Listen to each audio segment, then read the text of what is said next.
Audrey, you mentioned something about Kinsey's influence on the American Legal Institute and the Modern Penal Code.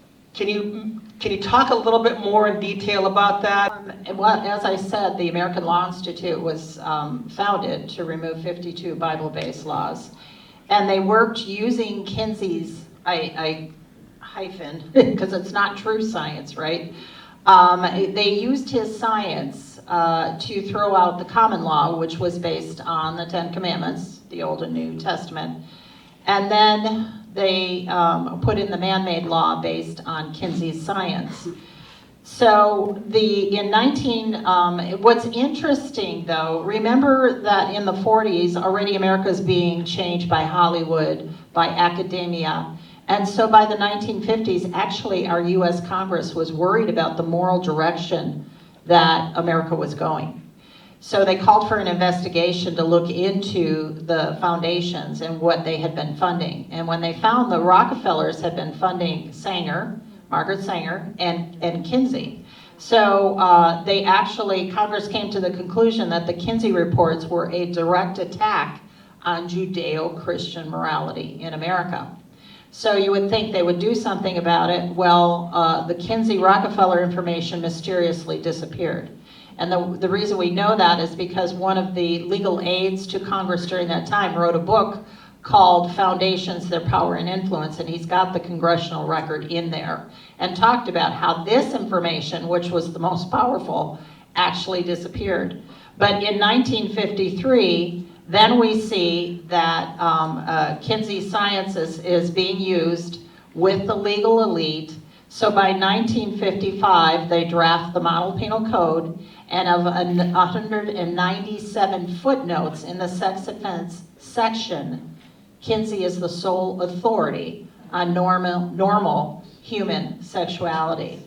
So when you look at, again, I can't even make this up, but these are the writings in the Vanderbilt Law Review of 1962. Because remember, if you raped a child, you were either put in prison and the keys were thrown away, or you were put to death. Pretty strong deterrent.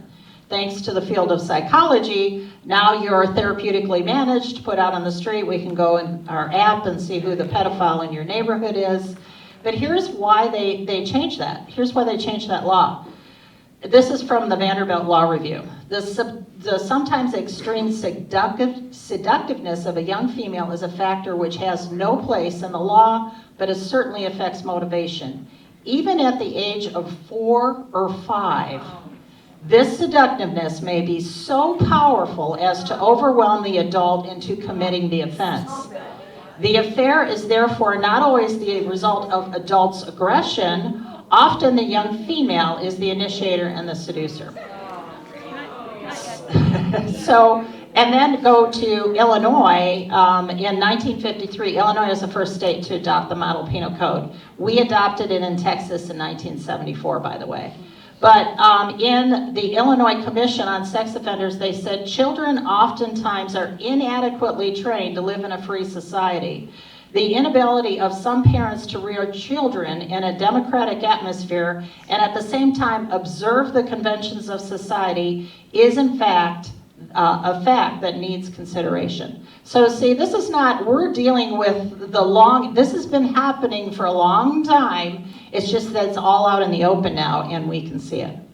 And can I just add to that from the psychological standpoint? In 1975, the American Psychiatric Association removed homosexuality as a disorder. Although from decades before that, counselors knew that they could help people who came in with same-sex desires, that was something that was treatable. But they removed it due to political pressure at one of their conventions in 1975. Then more recently, after the Birchfeld decision in 2015, the transgenderism, the sexual gender dysphoria was replaced instead of gender identity disorder. And so do you see the pattern here? There's a removal of disorder. And where we're headed is, and Kinsey set this up, as Audrey has discussed, is pedophilia. And so California is already changing laws so that children younger than 18 supposedly are able to give consent. And so consent is the whole new thing that we're seeing with these anti-bullying programs and the comprehensive sex education curriculums, this whole idea of introducing that children are capable of giving consent. Of course they're not. That's why they have parents, right? But if they can introduce and normalize the concept of consent in children, then the gateway is open to legal pedophilia. Thank you so much. We want to hear from you what your questions are.